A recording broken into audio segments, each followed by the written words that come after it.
welcome. Welcome back after a year. Yeah, there's been other podcasts on this feed. Where are you really from? Yeah. It's not this one. No. This is Matt Kona. I'm with Yael Gavish. This is Yael and Matt Recap October.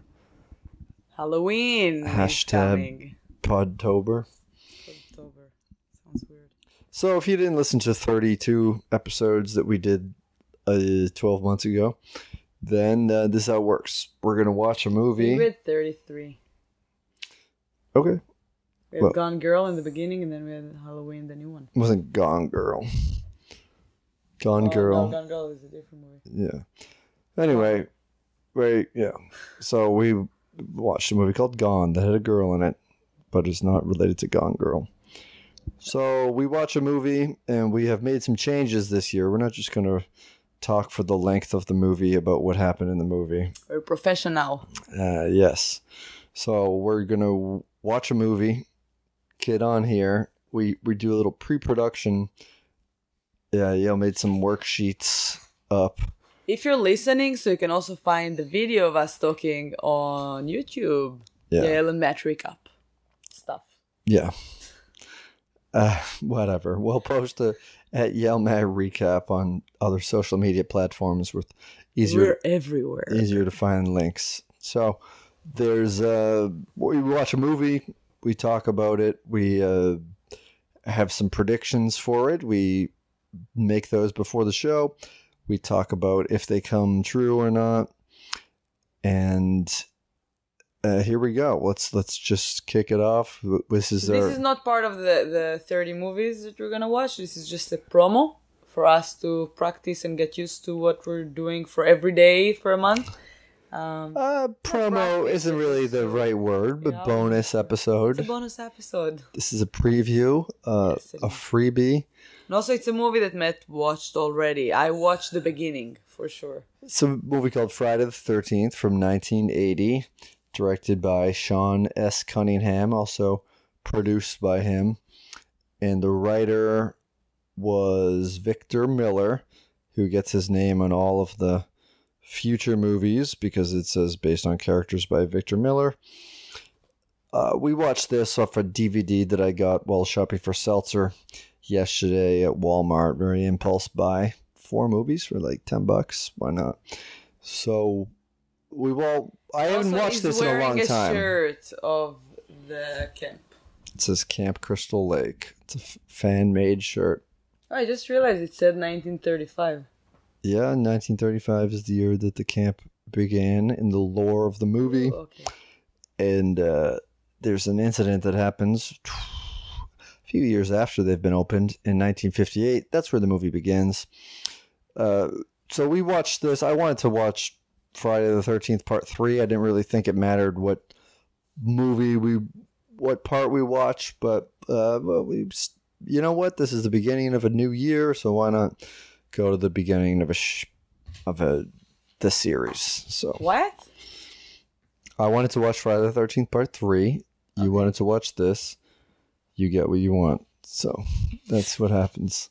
We're married, so I pick. Yeah. So I'd seen this movie a long time ago on VHS. So there was certainly tons of details that I didn't recall or didn't really pick up on. I wasn't watching it with an analytical mind back then. I mean, the notes that I took were not that vast. I'm holding up not even a whole piece of paper. We took way too many notes last time. I am more organized, if you can see. Yeah. I'm a girl. Yeah, I wrote in my folder. I ripped up pieces of paper. I take it less seriously. I'm not going to frame this note card. But hey, maybe if you want to leave a review, I'll send you a framed note from this first episode. Won't that be exciting? All right, so we've introduced the podcast. We've introduced each other. Yael is doing her show. Israeli. Yes, she's from the nation of Israel, which is located on occupied Palestinian land. What? And no politics here. Happiness, jokes, just fun, real estate, peace. She's doing a one-man show. She's doing a one-woman show called One Israeli woman without boobs. one-person show. Let's keep it gender-free.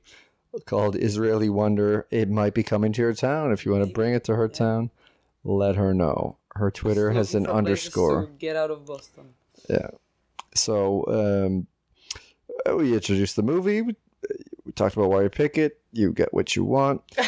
It was made in 1989. Sean S. Cunningham produced and directed it.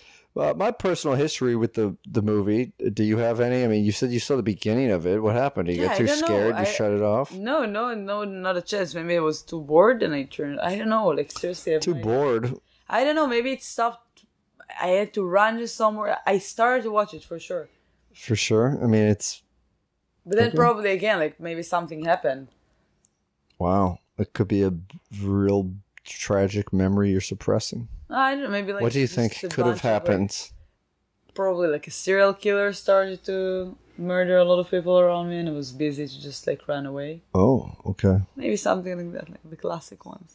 My classic excuses. Yeah, well, I mean, I think I saw this movie. I think I definitely saw the Friday the 13th movies out of sequence. I don't even think I've seen them all. They would be on TV in the afternoon on USA, drastically edited down. I had a friend that I would go, my parents would go every summer to York Beach, Maine. There's a little trailer community that they had a place at. And the kid across the street who was from Rhode Island, his name was Richie. He was real into horror movies. Beep. And that's how I found out about most horror movies. I found out by having the plot explained to me secondhand. And it was a lot, you know. I didn't know if I really wanted to go and see these movies, but eventually, as I got older, I got to it. But also, my first skateboard had a classic Jason Voorhees face mask of the hockey. Oh my god, you're so cool. I don't know. It is a cool fact that I didn't know about. I mean, it's an iconic logo, but this movie should be viewed by those listening to it already. It's a pretty. It was a huge successful movie. But yeah, we talked about it earlier. In Israel, I don't think, like... I know, like, big successful movies in Israel, but I don't remember that I heard it, like, a lot about Friday the 13th. And I think that because we don't have camps, like summer camps like that, like on a lake, we don't have lakes. We have one lake, the Galilee Sea. And there are too many tourists going to see where Jesus... It's a lake, but it has the word sea in it? Yeah, the Galilee Sea is a lake. Okay. It's really small. Yeah, but we don't have enough lakes to like do actual camps like that. So I guess that it's not something that like was even part of like, oh, that's so scary. But here it is like a thing, all those camps. Like I traveled a lot and every time I travel in the summer I see all those camps and I'm so jealous. It looks so fun. Yeah, I never had an overnight camp. I went to a day camp 1 year that had an overnight option for 1 day at the end. And I didn't want to do it. I was pressured into doing it. There was no place for us to sleep. It was rainy. It leaked. I didn't have a good time. Camp was fine. Day camp, taking the bus up there. Like I've been to a camps that you stay like and sleep there, but it wasn't like a regular everybody go to do that because it's something like I did it for like becoming a guide or something like that for like young kids, for other kids in the school. You became a guide for young kids? Yeah, through the school. So where did you guide them? What do you mean? Like nature. So they take you outside, teach you about nature, and then you can be in charge of kids or something in school. Okay. It wasn't a big deal, but it was a really fun thing to do. Yeah. Yeah. Teach them to But we didn't have like cabins. We stayed in tents. You slept outside with these kids? No, that was the camp. So the camp wasn't with the kids. The camp was to learn about Israel and about the trails and about nature. What is the number one thing that you learned about Israel and the camps and nature? I don't remember. It was like teenager time with a lot of kids, horny kids, falling in love. 2 weeks. It was 2 weeks. It was very long. You slept in a tent for 2 weeks? Yeah, like 1 week and then we had a weekend at home and then went back. But no, I'm just kidding. It was really interesting. Like we did a lot of trails and I've met a lot of friends. I think that was my biggest thing. Well, if you're one of Yael's friends that you met in מש"צים, קורס מש"צים, 2000 ולא יודעת. Yes, thanks for listening. 2004. Oh, okay. Before I became a comedian, a year before. All right. Well, the movie, obviously, there's people getting killed. So we took a guess about what the body count would be and what time the first person would be killed in. And we'll be keeping a tally of this throughout the month. And the person who gets the lesser amount of correct answers will have to do something embarrassing that maybe you can help us suggest. So right now, we'll just... Died. Nothing's going crazy because I guessed that the body count would be 7. I said 6. Yeah, and in fact, it is 9 or 10. I think that it was 9. The internet says 10, but just get right into it. I mean, there was 2 counselors who died in the 50s, very early in the movie. Then a girl who was on her way to camp that didn't make it. She gets picked up by a hitchhiker. And then a couple dies right away. The one guy... Kevin Bacon? Kevin Bacon. Okay. And After Lady Kevin Bacon. Yeah, this is one of Kevin Bacon's early movies. It might be his first movie. I think it might be his first movie. And I thought that he's older than that. What do you mean? Like he was young in 70. I thought it was like in his 50s. Hold on, it might be. Oh my God. I don't know. He was probably 18 in 1980. So you're trying to do different math than me. I'm trying to count the kill count. Okay, sorry. And then there were 3 more counselors, but only 2 of them died. So that's 7. And then you had the owner of the camp, 8. And then Jason's mom, 9. Nobody else died. Who's Ned? I don't see with these movies with all white teenagers that are basically the same person. I don't really pay attention to what their names are. Maybe I could have. Maybe I'll take better notes in the future. But again, for this first one, I was trying not to keep as detailed notes as I did last year. I was way off in when I predicted the first kill to be. I said 20 minutes. It happened 4 minutes in. No, there are 10 deaths. There's Barry and Claudette, the beginning. And then Annie, the hitchhiker. And then Ned is the guy on the bed, on the upstairs. On the top bed. Yeah, top bunk. Jack and Marcy. And then Steve, the owner. Guy. Steve is the owner? Yeah. He's the guy that's fixing it up. Okay, that's 7. And then Bill, the guy with the arrows. Aaron is Dick. Yes. And then Brenda. Okay. And then the 10th is Jason's mom. Yeah, and then Brenda, and then Jason's mom. All right. Okay, so I forgot about We're not one good of them. in math. So. All right, so thanks to the internet. 10 dead, double digits. My answer is still the closest. 7. I said that it's happening in the first 10 minutes of the movie. Yeah, so it did. It happened 4 minutes in. Then this part... Kevin Bacon is 61. Oh, okay. Wow. Yeah, I don't know. He's starring in a movie that's on... a TV show that's on Showtime that I saw some of that is set in Boston. It's not that good. It's called A City on a Hill. And it's not that good. But nudity and sex, yes, we talked about it. You see Kevin Bacon's butt. You see a boob. Something for everyone. So we both got that, even though I knew that. Because as a kid watching any movie, as a young male heterosexual, I had a database of movies with nudity in them. Because sometimes that was the driving force to rent a movie from the video store. Yeah, I think that it's actually like those hoax of the German people that they used to tell people. They used to tell the kids like stories about Hansel and Gretel and the red. How do you call that? Little Red Riding Hood. Yes, this girl. Cautionary tale. Because it's basically horror stories for children that the Germans used to tell their kids to make them feel very scared and don't go to the woods or don't talk to strangers. So they basically told them, like, if you will do that, you will be eaten by a wolf. And basically, the ends of the stories that came up now are not now it's okay, but when, like, in the German history, it was really bad ending. So no happy ending. Hansel and Gretel didn't come back home. so I'm thinking that maybe they did all the nudity and sex things in those movies because it was very trendy in the 70s, 80s, 90s, like all the Jamie Lee Curtis movies, to show some nudity and sex.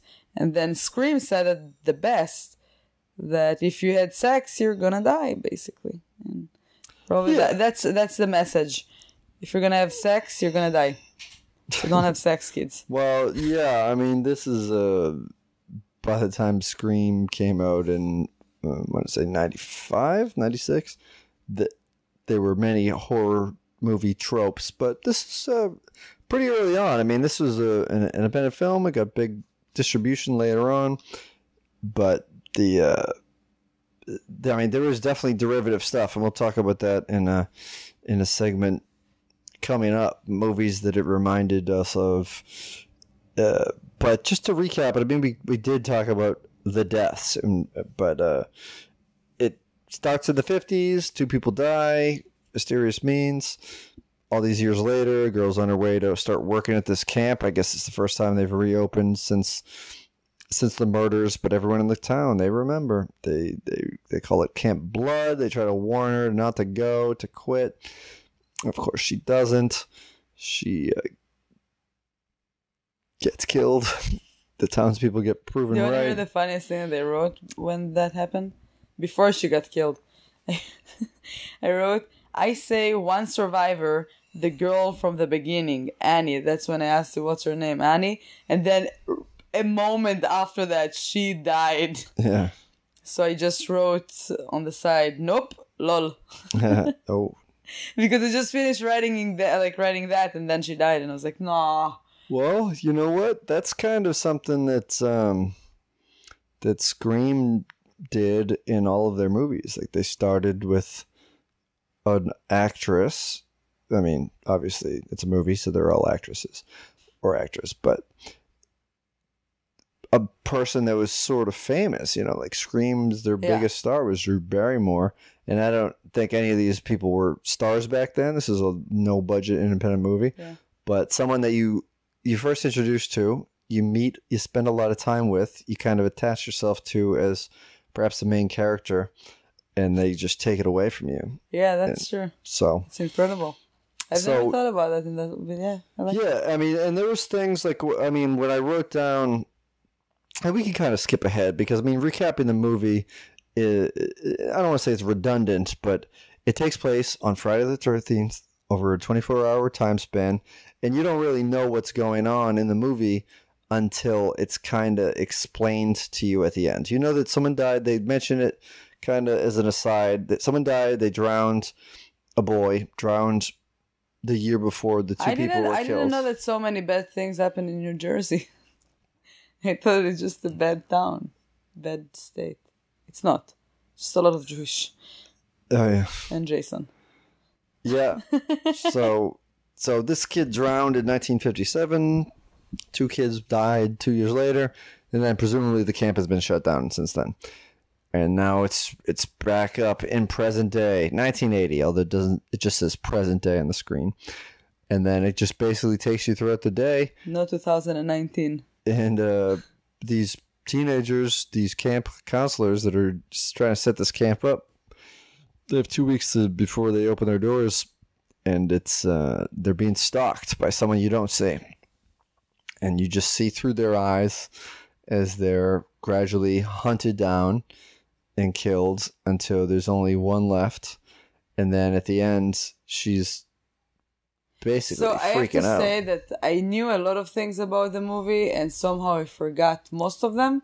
So the movie Scream I watched, I think it's one of the movies that I watched way too many times than the average person. Like I'm talking about like at least 30 times. Because I had it on a DVD and I didn't have cable, so I had to watch every movie that I liked over and over again. And I knew that by heart. And I remember that it says the killer in the beginning with Drew Barrymore, let's play a game, and he asked her that question in the movie Friday the 13th, who was the killer? And she says, Jason, it was Jason. And then I was like, nope. And then he said like Jason's mom. So I knew that, but I forgot about it. And I was so upset, like, because when she showed up, I was like, right. Which is incredible. I love that so much. Yeah, so it culminates with all the camp counselors getting killed except for one, and she's freaking out. She's at the end of her rope. I mean, one particular line that I wrote down is after her friend gets thrown in, her corpse gets thrown in through the window, she just says to herself, what am I gonna do now? And the answer is slowly reacts to everything. and she's just like, yeah, she could have got picked. She could have got picked off if the person that threw her in could have usually climbed in. But this guy, I mean, we don't see him or her. All we know is that they're picking these people off, so that the killer is in no rush. Almost like they get off on punishing them before they die. I mean, it's all built up to this one camp counselor, and then she runs out. She sees headlights come up, and it's a Jeep. Now, we saw this Jeep earlier because this is the Jeep that picked up. Can I say something about that thing? Because I felt like through the entire movie, they try to make us think that somebody else is the murderer. And beside the camp, is it the counselor? Like the manager? He's the boss. Yeah. The guy with the Jeep. He also had a Jeep. It's a different kind of Jeep, but it's the same color, though. Yeah, but this one is whatever. It had open air, one had windows. No, they both was like that, but it was rainy, so it was shut off. Okay. But so I felt like they're trying to make us think that he's the killer, and I forgot his name. I think it was Ned. No, the guy that lasted till the end. The last man, the guy that died with the arrows in his dick. Bill. So I don't know if you realize it, but many times they try to make us think that he's the killer. Like there was one time that he showed up like out of nowhere in the beginning after like somebody got killed. Yeah, I mean that's the.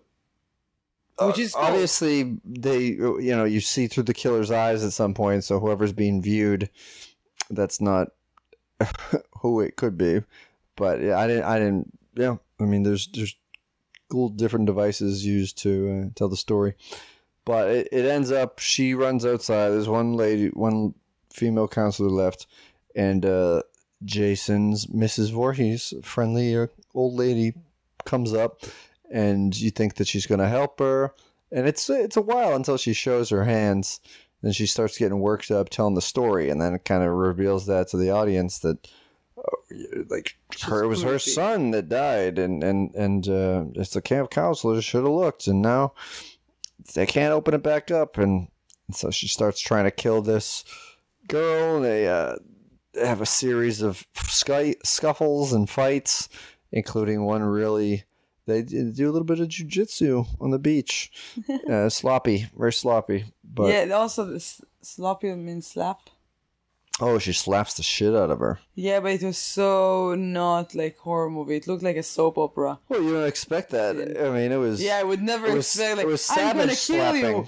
And then slapping, and then slapping again. Like, ah. But in a soap opera, it's typically just one slap, and then dramatic pause and look back. But she was slapping... It was like, if you've seen that meme of Batman slapping Robin, then that's kind of what it was like on repeat. But by a scary old woman. I did have one thing that one little detail that I realized. You remember when, like, the killer basically looking at them in the lake while they're like... When they're swimming, yeah. So I don't know if you realize, but you can see a big ring. A class ring. Yeah, I saw that. I saw the ring. You see that? So that's It something looked like a class ring, yeah. What is a class ring? Like people graduate from high school and it says like what year it is. It's like this big, stupid thing. So I know someone that wears one around. I don't understand it. So I could see that on his like on the. Oh yeah. Yeah. See, I, like, I didn't notice that detail, but I even wrote it down because it was like a ring. But again, I was watching it with a different mind because I knew that Jason's mom was the killer. I'd seen the movie, and I knew. I forgot. It was so good. Well, all right. Well, then let's just talk about the what the fuck moments. Can I say something that I liked? Yeah. Well, yeah. Well, I mean. Yeah, I just say I liked the fact that she was waiting for Kevin Bacon and the girl to finish having sex. She was waiting for a while. It was like an entire scene of them having sex. And she was waiting under the bed the entire time. Which is... That's even creepier than just like to murder people. No, but I mean, it's you want to get someone when they're more vulnerable. You wait till they're done. Don't attack two people at once when you're a frail old woman. I think she knew what she was doing. All right, so I guess we'll skip ahead to the part where we talk about things that we liked. And, okay. Okay. So the things that we like. Can I say another thing? Yeah, go ahead. So I did like the fact that they're. But I wanted to just like preface this by saying I want to talk about things that we liked about the movie, and then specifically things that we liked, like the horror part of the movie, because I thought there were moments that were just kind of cool moments. And then, then there was what the fuck moments, which is another segment entirely. But yeah, I mean, it should... Go ahead. So about the movie, I did like the fact that they're all very brave. They would go outside alone. They would go back, like, I don't know, to the cabin alone. It's not something that, like, people do usually. Like, in 2019, like, my friends, even, like, when you're getting older, you're like, can you just go with me to that? It's too dark. But I feel like in 1980... Or 90? When did it take place? Well, the movie came out in 1980. No, but when the story happens, it just says present day. Oh, okay. So in the present day back then, I feel like they didn't have enough horror movies, and they didn't hear enough horror stories. So they were very brave because they didn't realize that things like that might happen. You know what I mean? Because they all were super brave. Yeah, well, they had no need. Then they had no idea that they were being stalked. I mean, if it wasn't for the crazy guy Ralph who showed up in their pantry and started ranting about how they were doomed, and it was Camp Blood. There's the death curse. Which they took with a grain of salt because he was a crazy guy that just showed up essentially in their kitchen.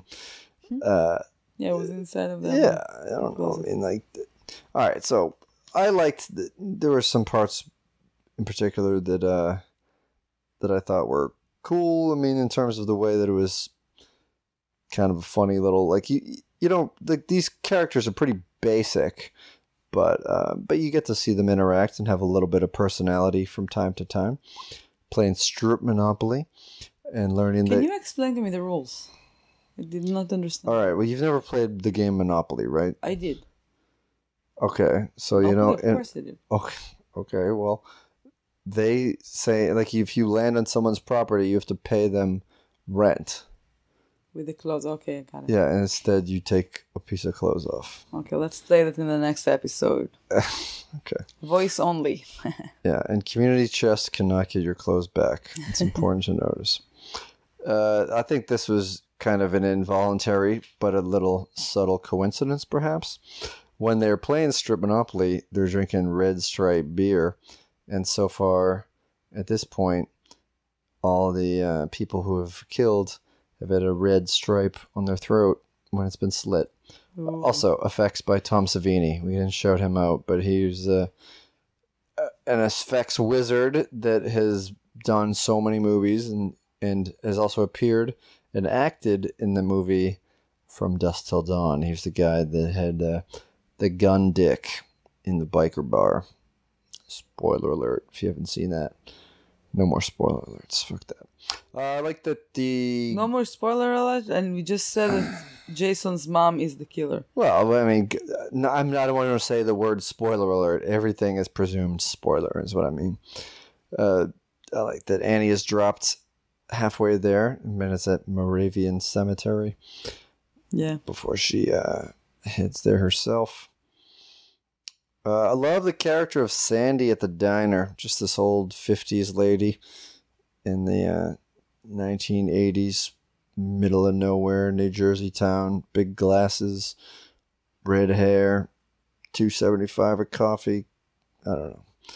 And I thought it was kind of cool and maybe leave a little bit out of character by this point.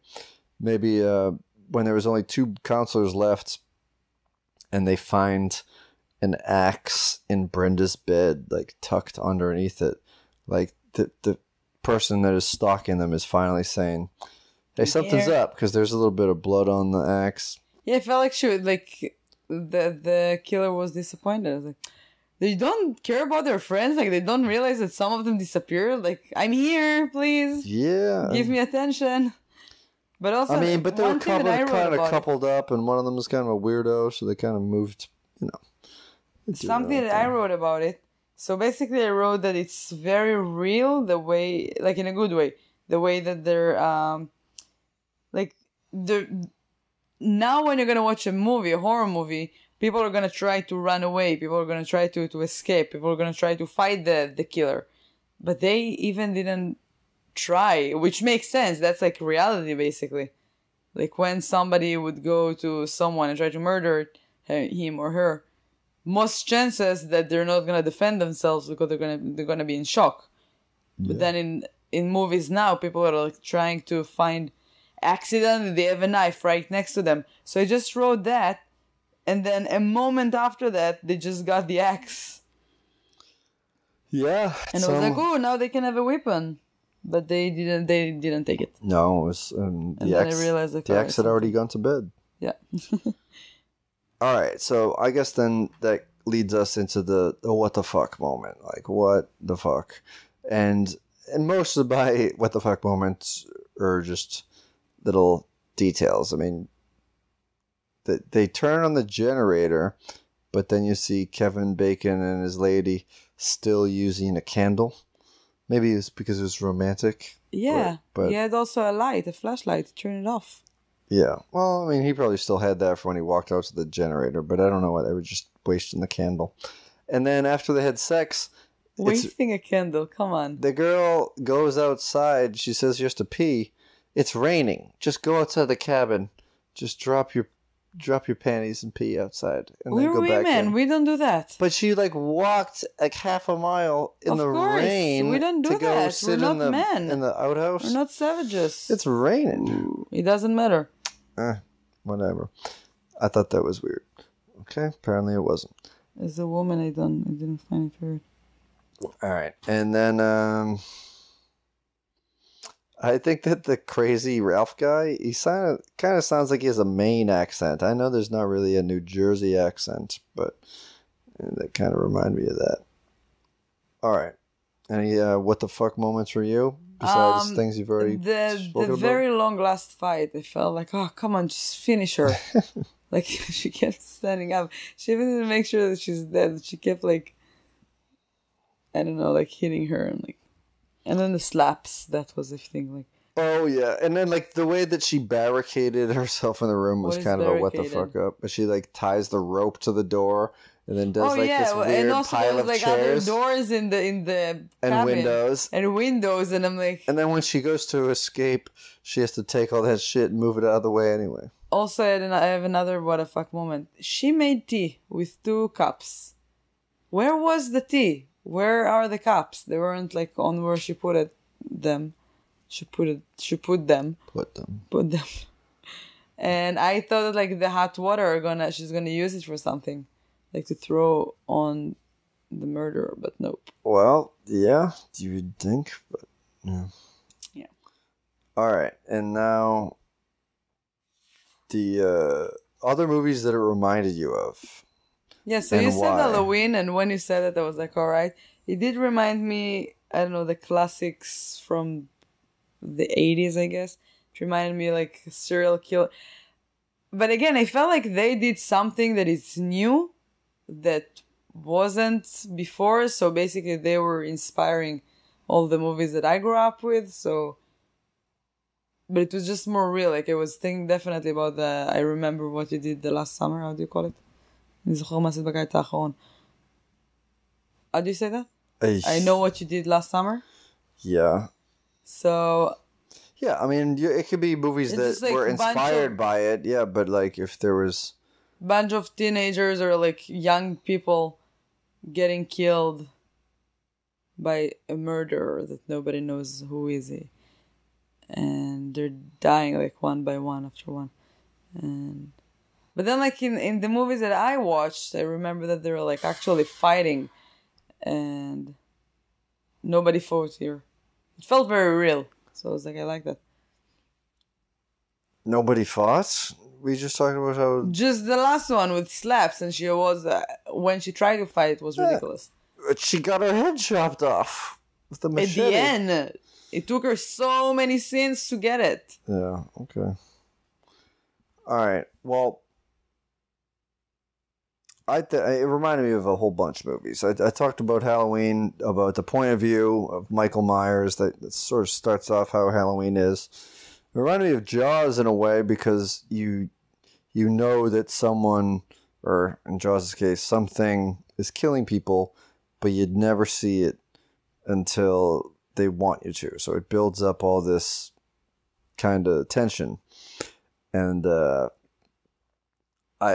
there's one part in particular where Jason's mother busts like part of the door in to try to get into the Shining, the room. Yeah, of course, yeah. The Shining. And then about that too. The music also.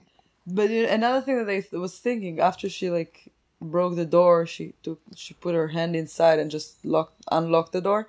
And I just realized that many horror movies it happens when they break something, and they know exactly where the lock is. Well, I mean, the lock like, is normally... This is not accurate, though. No, she knew that came. She used to work in the kitchen there. Oh, right. Okay, Yeah. that makes sense. Didn't think about it. But sometimes it just did it, and I was like, how did he know that that's... like, in the first move, they know where the lock is. Like, for me, if I'm going to try to do that, I'm going to have to, like, tap on the door for, like, 3 minutes to find it. Like, oh, it's here, and then how do you turn it? Like, I don't know. All right, well... So The Shining. Yeah, with The Shining, that part, the mood music I thought was really cool, and it reminded me of Psycho, especially the parts where the music sounds, I don't know how else to put it, but it reminded me stabby. It reminded me of Stranger Things a lot. Okay. The music. But there's no synthesizers. This was like all an orchestral music. I don't know, it did remind me, some of it. Just, so, and then there was a part when Annie goes into the diner in the beginning with her big backpack and everyone looks at her and they know where she's going and they know she shouldn't be going there. That reminded me of American Werewolf in London, but that came out the following year, and that's one of my favorite movies. It's a John Landis comedy/horror movie, and so that, I think, maybe paid a little bit of tribute to Friday the 13th. And there's also somewhat similar thing that happens in Easy Rider, which is just being the out-of-place people in the small town. You open the restaurant and kind of... I mean, that's been done, like, going as far back to Westerns, but in terms of she had a big backpack, they had big backpacks in American Werewolf in London. It just reminded me of it. And it's kind of cool that maybe they took a page out of the Friday the 13th book. All right, what was your favorite? Hold on, something cool about the music that they read online. They try to make it sound like kill, kill, kill, mum, mum, mum. Oh. It's cool. Yeah. So what was your favorite horror part of the movie? Whether it's a kill or something. I guess that would be... It seems weird to say what was your favorite kill, but I guess it doesn't always have to be. The last one, when he comes behind her, like in the boat, when Jason is showing up. The baby? From the... Little kid in the water. The kid, yeah. All right. Mine is the mom's head getting cut off by a machete. It was so unreal. That was like, oh, come on. It's pretty good for... Like, she was so scared to do anything. She had like a baseball... desperate measures. How do you call it? Baseball? She had a baseball bat. Baseball bat. And she dropped it. And she kept running without it. And I'm like, are you kidding me? And then out of a sudden, a machete, boom, slashing the head. Yeah, I'm not talking about the realism behind it. Because you could throw a bunch of that shit out the door. Talk to me like favorite horror part. That the effect was cool for the budget, whatever. Yeah, you reacted pretty big to it. All right, now the director Sean S. Cunningham. Pretty sure like this is the only Friday the 13th movie that he directed. But I like to kind of. I'm looking at his filmography on our IMDb, and to see what the movie he made before and after. And it looks like afterwards he made a movie that was a horror movie called A Stranger is Watching. That is seems pretty gnarly. You know what? It doesn't like scream horror. I mean, it's a crime horror thriller, I guess is how they describe it. But it's about an 11-year-old daughter. The 11-year-old daughter and girlfriend, a man whose wife has been raped and killed in front of his daughter 3 years earlier, are kidnapped by the same killer. Held captive in a bunker below Grand Central Station, the two plot their escape while the police try to track the kidnapper. So that's kind of like more thriller than horror movie. It's a race against time. There's a kidnapping. But the movie that he did right before Friday the 13th is a family comedy called Manny's Orphans. And it's Manny coaches soccer for the fashionable Creighton Hall School, but is relieved of duty because he is not a good match for the school. He finds a job at a Catholic home for orphans, where he forms a new soccer team with the help of one very good player, Pepe, who turns out to be a girl. Pepe is the sister of one of the orphans. Pepe is a great soccer player today. Pepe. Oh, okay. Pepe. What Major League Soccer team is he on? I think he's Real Salt Lake? No, I think he's in Real Madrid, or used to be. Well, Pepe, the sister of one of the orphans, comes to the all-boy school, posed as a boy, because her foster home was an abusive environment. Along the way, Manny has incurred a gambling debt as creditors begin to lean on him, and the boys find out. They set up a soccer game and stake the outcome against Manny's debt. If they win, the debt will be forgiven. Ooh, I bet they won. Or the guy that he owed money to's head was chopped off at the end. But yeah, he sort of doesn't really direct that many more. The most recent movie he directed was in 2006. And he didn't direct anything in the 90s. A couple things in the 80s. And then from there. So that's what's next. Now you're going to tell me a true fact and a made-up fact. One word to describe the film. My word was just vintage. Mine was classic. Okay. Which I like the word vintage better. Yeah, I mean, because I just felt like it had a lot of vintage, even though the genre of horror film wasn't that super established then. There'd been a handful of notable movies, but I felt like because of the things that I mentioned earlier, The Shining, Psycho, Halloween, these are pretty iconic movies that were also huge hits. And so I think that this why it resonated with them. And also, like, there were so many teen movies to come from like the 80s, and the big hit that the year before was Meatballs, and that was a summer camp comedy. So you were kind of combining Meatballs and Halloween, and so there's just a lot of, like, it's pretty timeless, even though there's a cop at one point on a motorcycle that talks like the most stereotypical, you guys all jazz. You got jazz cigarettes. We got starts like naming all these weird marijuana things, and then he has to get called away, and we never see him again.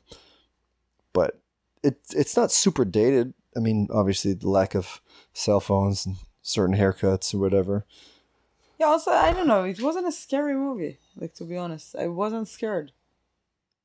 Yeah, well, I mean, Like, it wasn't scary movies also has a lot to do with the environment you're watching it. And you're watching it with an analytical brain. But still, like last year we watched so many other movies, and some of them were like more thrilling or more like, oh my god, it's like surprising.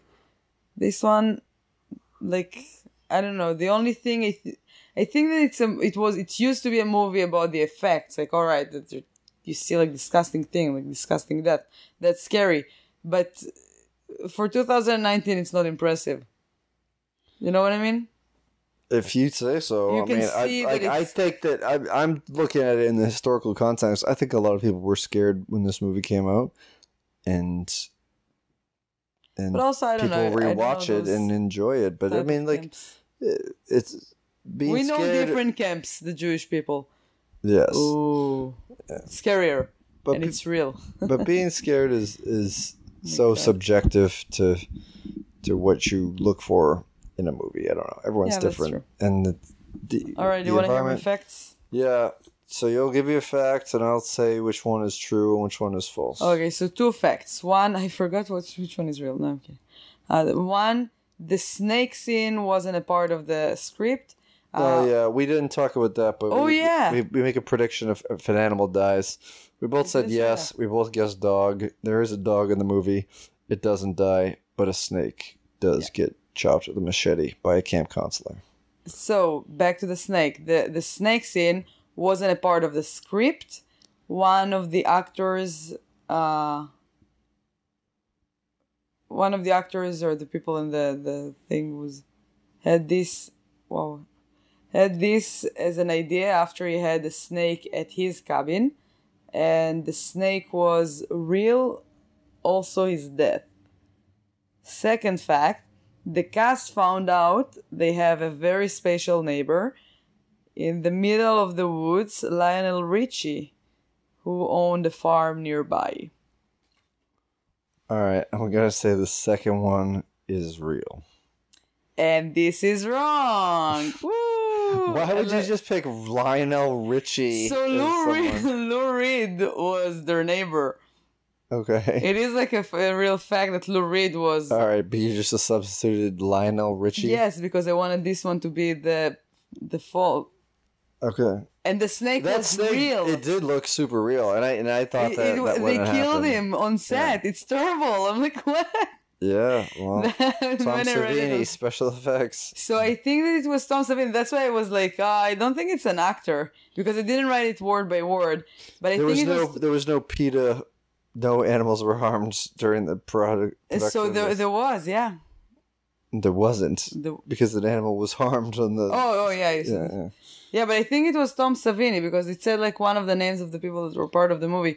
Actually, most of the people stayed in the hotels. Besides, I think Tom Savini and another guy that stayed in the cabins as part of their journey or whatever. Yeah. And they had 2 movies that they took with them, and they used to watch them like all over again and like over and over again until by today they said that they both like still remember them by heart. And they had like a snake in the cabin. What movies were they watching? I don't remember. It's on IMDb. You can find it. Oh, come on. You're leaving us hanging. Oh my god, you want to know? Well, this is a podcast where we talk about movies, and you get this interesting fact. You can't just not say what 2 movies they watched over and over again. It's not you writing. You could... It's just called leaving it up on a webpage. All right, well, in the meantime, while you look for that, I will say that if you have any suggestions you want us to watch a movie, maybe we'll do it. But we've already kind of picked over our lists, and all of my I won't give you the full list of the movies that I picked. I'm not. I'm just saying the year. So I have only picked. I go back as far as the 60s. You could probably guess what movie that is. I think it was like. Granted, I didn't pick any classic monster movies, but there's we just saw a movie called Once Upon a Time in Hollywood that has me thinking about this particular. Yeah, so two of the picks that I have to do with that a little bit. So I got a bunch of movies from the 70s. I got a bunch of movies in different languages. This is gonna be fun. Yeah. Not in Hebrew. No. Wait, can I read you the fact? It's You got it? Sure. It's more interesting than me saying how many decades. I know. Don't spoiler the 470s, 160s. While most of the cast and crew stayed at local hotels during filming, some of the most dedicated, including Tom Savini and Tasso and Stavrakis. Perfectly pronounced. Yael Gavish. Try that. Stayed at the actual campsite. They had Savini's Betamax VCR. Betamax, yeah. I can pronounce that. VCR. And only I'm learning. And only a couple of movies such as Barbarella from 1968 and Marathon Man from 1976. Oh. On videotape to keep themselves entertained, so each night they would watch one. To this day, Savini says he can recite those movies by heart. Wow. Yeah. That's cool. I haven't seen any of those, but I think I vaguely think that Barbarella takes place in space and there's some sort of attractive woman in the lead. Now let me tell you about the fact that was false, but a little right. Because the camp was closed during filming and situated? Yeah. Situated in the deep New Jersey woods, the cast and crew didn't see much outside interference. But it turned out they have a very famous neighbor, rock star Lou Reed, who owned a farm nearby. That's cool. What if Lionel Richie was the lead singer of the Velvet Underground? That would be a good logline. Did you know that it's a real campsite? I guess, yeah. It's called Camp Nobi Bosco. Oh. So the budget was $550,000. Opening weekend was $5,816,321. Grossed over $39 million worldwide. All right, the scene with the snake was not in the script and was an idea from Tom Savini after an experience in his own cabin during filming. The snake in the scene was real, including its on-screen death. I think that's there you go. favorite. We have a recap ever. of the exact thing that you said earlier. It's crazy. Yeah. Well, rest in peace, that snake. Yeah. Rest in peace, this episode. Please don't kill animals anymore on set. Yeah. Hollywood. So. And New Jersey. Yeah, let us know if you like the show, if you want us to add a segment, if you have some ideas for that. We're going to do a segment later. We tried to do it this time, but something happened where I write what I think would be on the back of a VHS tape of the movie, read them both to Yael, and she guesses which one is the exact one. So that's going to take a little bit more work on my part, so I'm going to do a little bit of pre-production on that when the shows start coming out daily in October. The funniest thing, he wanted me to do the same, and I was like, you're going to find out what's mine right away. Mine has accent. Yeah. And so Israeli grammar. Instead we got fun facts, so you're beating me in that regard. Yeah. So, but this is just a practice. Right on your folder. folder. It doesn't count on the folder. On your No, folder. because I didn't do the back this time. What? All right. Thanks for listening. Follow Yael_Gavish on Twitter. WAYRF podcast on Twitter for Where You Really From. I am at Matt Kona. And if you like comic books, I do a podcast about Quasar called The Quantum Zone, and one about the Transformers comic books called Welcome to Cybertron, both of which are on the Capes and Lunatics network, and a monthly podcast at The Naked Show, backstage Also, at the Naked Comedy Showcase. I am not on Twitter. I am, but I'm never there. Okay, well, I gave you the thing. You could Find choose me on to. my website, follow my new upcoming shows, and come to see me telling jokes on stage with the Israeli Wonder. Also, I'm Yael Gavish, every other platform. Well, she used to be Yael Gavish on Twitter, but she had a weird thing and deleted Yael Gavish it. on Twitter. No, you have an underscore. That's the old one. No. This is my old one. All right, well, that's it. Thank you so much for we're not listening. gonna get into an argument about a platform that you don't use anyway. So, whatever. Burn the internet, and Thank you so much bye-bye. for listening.